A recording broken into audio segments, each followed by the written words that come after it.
Hi everybody! Welcome to another Storytime with Sid. It is me, Sidney of Hightower, as it is every week, and here we are again with another story.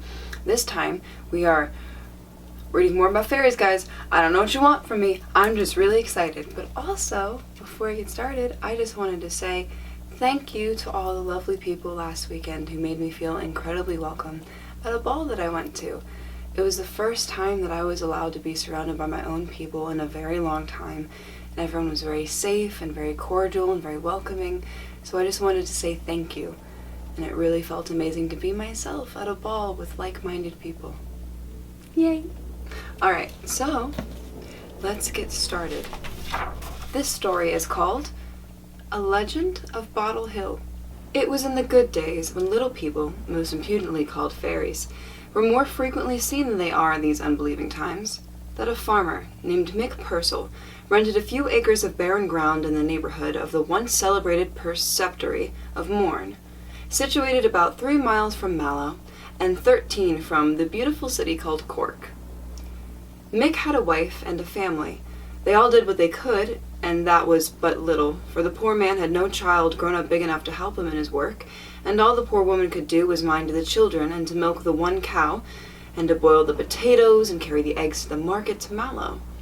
But with all they could do, 'twas hard enough on them to pay the rent. Well, they did manage it for a good while, but at last came a bad year, and the little grain of oats was all spoiled, and the chickens died of the pip, and the pig got the measles. She was sold in Mallow and brought almost nothing, and poor Mick found that he hadn't enough to pay half his rent, and 2 gales were due. "Why then, Molly," says he, "what'll we do?" "Wisha then, Mavourneen, what would you do but to take the cow to the fair of Cork and sell her?" says she.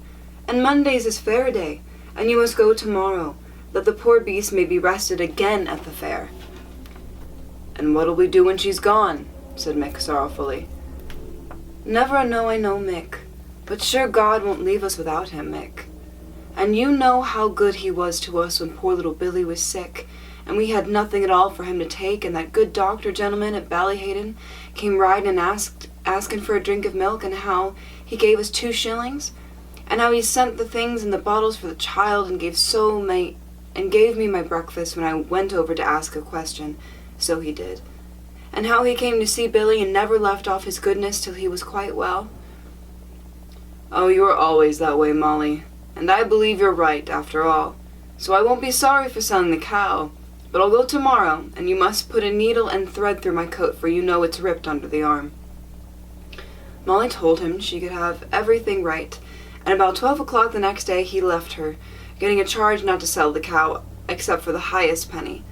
Mick promised to mind it, and went his way along the road. He drove his cow slowly through a little stream which crosses it, and runs under the walls of Mourne. As he passed, he glanced his eye upon the towers, and one of the elder trees, which were only then little bits of switches. "Oh then, if only I had half the money that buried in you, 'tisn't driving this poor cow I'd be now. Why then, isn't it too bad that it should be here covered over with earth, and many one besides me wanting it? Well, if it's God's will, I'll have some money myself coming back." So saying, he moved on after his beasts. 'Twas a fine day, and the sun shone brightly on the walls of the old abbey as he passed under them, and then crossed an extensive mountain tract, and after 6 long miles he came to the top of that hill. Bottle Hill 'tis called now, but that was not the name of it then, and just there a man overtook him. "Good morrow," says he. "Good morrow kindly," says Mick. Looking at the stranger, who was a little man, you'd almost call him a dwarf, only he wasn't so little neither. He had a bit of old wrinkled yellow face, for all the world like a dried cauliflower, only he had sharp little nose, red eyes, white hair, and his lips were not red, but all of his face was one color, and his eyes were never quiet, but looking at everything, and although they were red, they made Mick feel quite cold when he looked at them. In truth, he did not much like the little man's company, and he couldn't see one bit of his legs nor his body, for though the day was warm, he was all wrapped up in a big coat. Mick drove his cow something faster, but the little man kept up with him. Mick didn't know how he walked, for he was almost afraid to look at him and to cross himself, for fear that the old man would be angry. Yet he thought his fellow traveler did not seem to walk like other men, nor put one foot before the other, but to glide over the rough road, and rough enough it was, like a shadow, without a noise, without effort.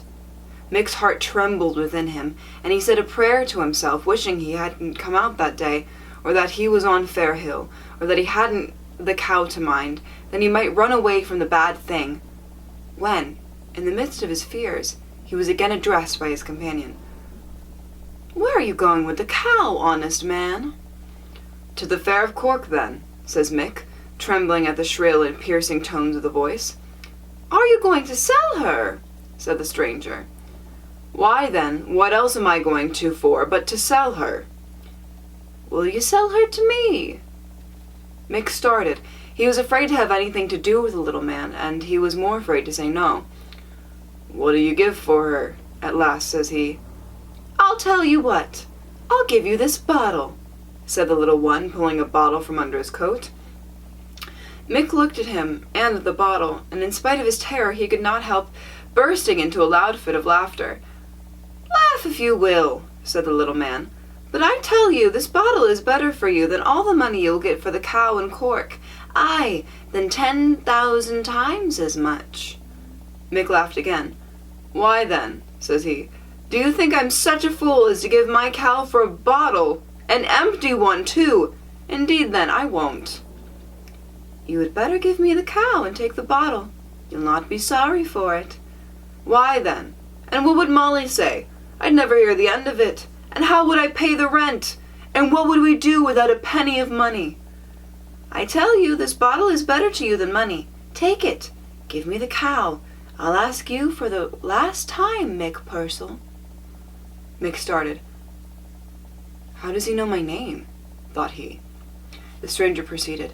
"Mick Purcell, I know you, and I have a regard for you. Therefore do as I warn you, or you may be sorry for it. How do you know but your cow will die before you go to Cork?"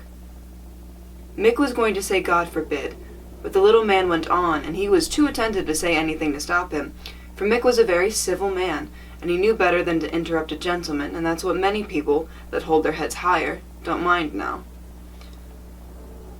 "And how do you know but there will be much cattle at the fair, and you will get a bad price, or maybe you will be robbed when you are coming home?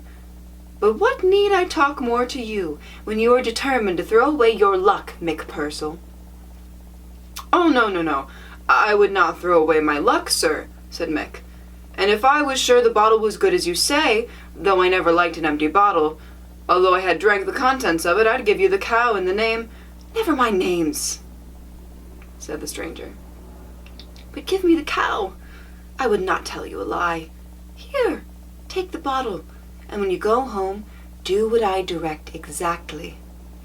Mick hesitated. "Well, then, goodbye. I can stay no longer. Once more I take it and be rich. Refuse it and beg for your life, and see your children in poverty and your wife dying for want. That will happen to you, Mick Purcell," said the little man with a malicious grin, which made him look 10 times more ugly than ever. "Maybe 'tis true," said Mick, still hesitating. He did not know what to do. He could hardly help believing the old man, and at length, in a fit of desperation, he seized the bottle. "Take the cow," said he, "and if you are telling a lie, the curse of the poor will be on you." "I care neither for your curses nor your blessings, but I've spoken truth, Mick Purcell, and that you will find tonight if you do what I tell you." "And what's that?" says Mick. "When you go home, never mind your wife is angry, but be quiet yourself, and make her sweep the room clean. Set the table outright and spread a clean cloth over it. Then put the bottle on the ground, saying these words, 'Bottle, do your duty,' and you will see the end of it." "And is that all?" says Mick. "No more," said the stranger. "Goodbye, Mick Purcell. You are a rich man." "God grant it," said Mick. As the old man moved after the cow, and Mick retraced the road towards his cabin, but he could not help turning back his head to look after the purchaser of his cow, who was nowhere to be seen.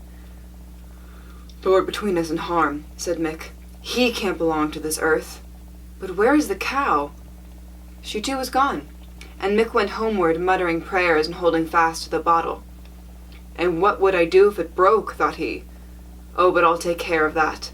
So he put it into his bosom, and went on anxious to prove his bottle, and doubting the reception he should meet from his wife, balancing his anxieties with his expectation, his fears with his hopes, and reaching home in the evening, and surprised his wife sitting on the turf fire in the big chimney. "Oh, Mick! Are you to come back? Sure you weren't at Cork all the way? What has happened to you? Where's the cow? Did you sell her? How much money did you get for her? What news have you? Tell us everything about it." "Why then, Molly, if you'll give me time, I'll tell you about it. If you want to know where the cow is, 'tisn't Mick can tell you, for the never know he does know where she is now." "Oh, then you sold her. Where's the money?" Stop a while, Molly, and I'll tell you all about it." "But what bottle is that under your waistcoat?" said Molly, spying its neck sticking out. "Why then, be easy now, can't you?" says Mick. "I'll tell it to you," and putting the bottle on the table. "That's all I got for the cow." His poor wife was thunderstruck. "All you got? And what good is that, Mick?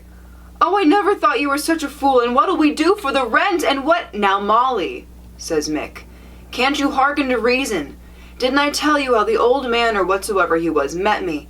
No, he did not meet me neither, but he was there with me, on the big hill, how he made me sell him the cow, and how he told me the bottle was the only thing for me." "Yes, indeed, the only thing for you, you fool!"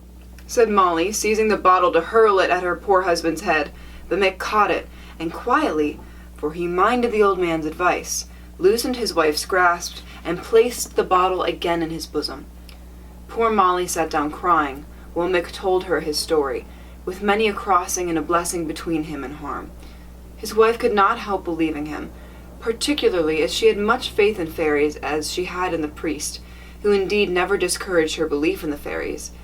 Maybe he didn't know she believed in them, and maybe he believed in them himself. She got up, however, without saying one word, and began to sweep the earthen floor with a bunch of heath. Then she tidied up everything, and put out the long table and spread the clean cloth, for she had only one upon it. And Mick, placing the bottle on the ground, looked at it and said, "Bottle, do your duty." Look there, Mammy," said his chubby eldest son, a boy about 5 years old. Look there!" And he sprung to his mother's side as two tiny little fellows rose like light from the bottle, and in an instant covered the table with dishes and plates of gold and silver, full of the finest victuals that ever were seen, and when all was done, went into the bottle again. Mick and his wife looked at everything with astonishment. They had never seen such plates and dishes before, and didn't think they could ever admire them enough, and the very sight almost took away their appetites. But at length Molly said, "Come and sit down, Mick. Try and eat a little bit. Sure you ought to be hungry after such a good day's work." Why then, the man told no lie about the bottle. Mick sat down after putting the children to the table, and they made a hearty meal, though they couldn't taste half the dishes. "Now," says Molly, "I wonder will those two good little gentlemen carry away these fine things again?" They waited, but no one came, so Molly put the dishes and the plates very carefully, saying, "Why then, Mick, that was no lie sure enough. But you'll be a rich man yet, Mick Purcell." Mick and his wife and the children went to their bed, not to sleep, but to settle about selling the fine things they did not want, and to take more land. Mick went to Cork and sold his plate, and bought a horse and cart, and began to show that he was making money, and they all did. They could to keep the bottle a secret. But for all that their landlord found it out, for he came to Mick one day and asked him where he got all his money. Sure it was not by the farm, and he bothered him so much that at last Mick told him of the bottle. His landlord offered him a great deal of money for it, but Mick would not give it, till at last he offered to give him all his farm forever. So Mick, who was very rich, thought he'd never want any more money, and gave him the bottle. But Mick was mistaken, and he and his family spent more money as if there was no end of it, and to make the story short, they became poorer and poorer, till at last they had nothing left but one cow. And Mick once more drove his cow before them to sell her at the Cork Fair, hoping to meet the old man and to get another bottle. It was hardly daybreak when he left home, and he walked on at a good pace till he reached the big hill. The mists were sleeping in the valleys and curling like smoke wreaths upon the brown heath around him.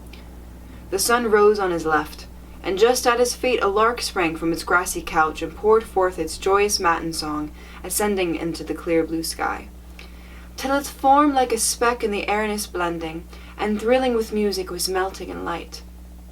Mick crossed himself, listening as he advanced to the sweet song of the lark, but thinking, notwithstanding, all the time of the little old man, when just as he reached the summit of the hill and cast his eyes over the extensive prospect around before him, he was startled and rejoiced by the same well-known voice.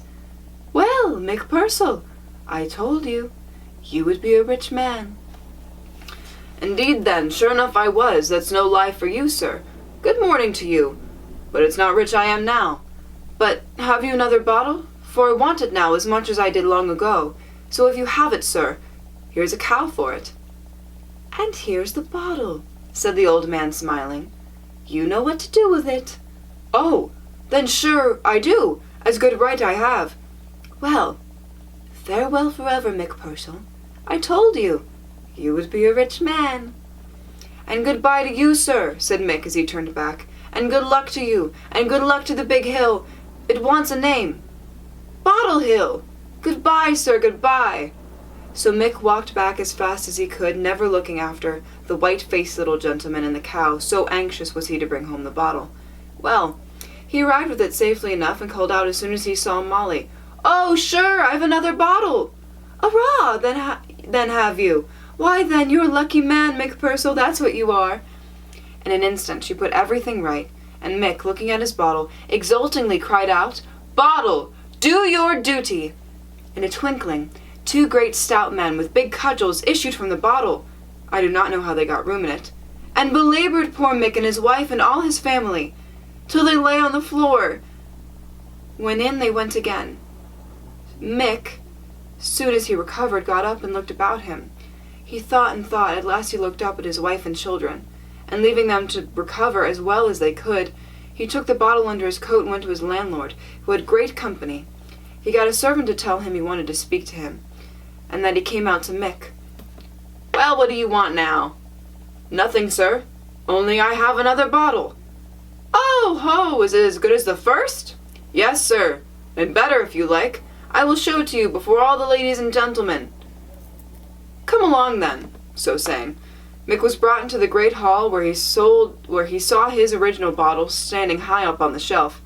"Aha," he says to himself, "maybe I won't have you by and by." "Now," says the landlord, "show us your bottle." Mick set it on the floor and uttered the words. In a moment the landlord was tumbled on the floor. Ladies and gentlemen, servants and all, were running and roaring and sprawling and kicking and shrieking. Wine cups and salvers were knocked about in every direction until the landlord called out, "Stop these 2 devils, Mick Purcell, or I'll have you hanged." "They shall never stop," said Mick, "till I get my own bottle that I see up there on top of that shelf." "Give it down and give it to him! Give it to him before we're killed!" said the landlord. Mick put his bottle in his bosom and jumped the 2 men into the new bottle, and he carried them home. I need not lengthen my story by telling you he got richer than ever, how his son married the landlord's only daughter, how he and his wife died when they were very old, and how some of the servants, fighting at their wake, broke the bottles, but still the hill and the name upon it. Aye, and so 'twill always be Bottle Hill, to the end of the world, and so it ought, for it is such a strange story. And that was A Legend of Bottle Hill. That is a very interesting story. I'm not quite sure how to... It's very interesting to me, because my first instincts are, oh, well, what, poor landlord, but also, no, screw the establishment. Landlord got what he deserved. It's a very interesting story. And I think it's interesting how in Irish culture, traditionally in Irish culture, the names of things and the explanations of things are from fairies, while in Greek mythology, everything comes from the gods. names of things, stories, why things are called certain things. It's fascinating how in different human cultures they attribute names and explain the way that things are based on things that human beings don't necessarily believe anymore. It's very hard to find a human being that genuinely believes in fairies. Believe me, they exist. I've met some. But it is very interesting to see how in most every culture there are stories of how things came to be based off of the influences of the supernatural or the mystical or the enchanted. It's fascinating. I'm not really sure a moral to take away from that story other than trust little men you find in the forest, but that doesn't seem quite right either. I'm not sure that's the great moral to take from this. But it was still a very interesting story nonetheless. Anyway, thank you for joining me for another story. I hope to see you again next week, and I hope that you're all staying happy, healthy, and safe. Thank you so much.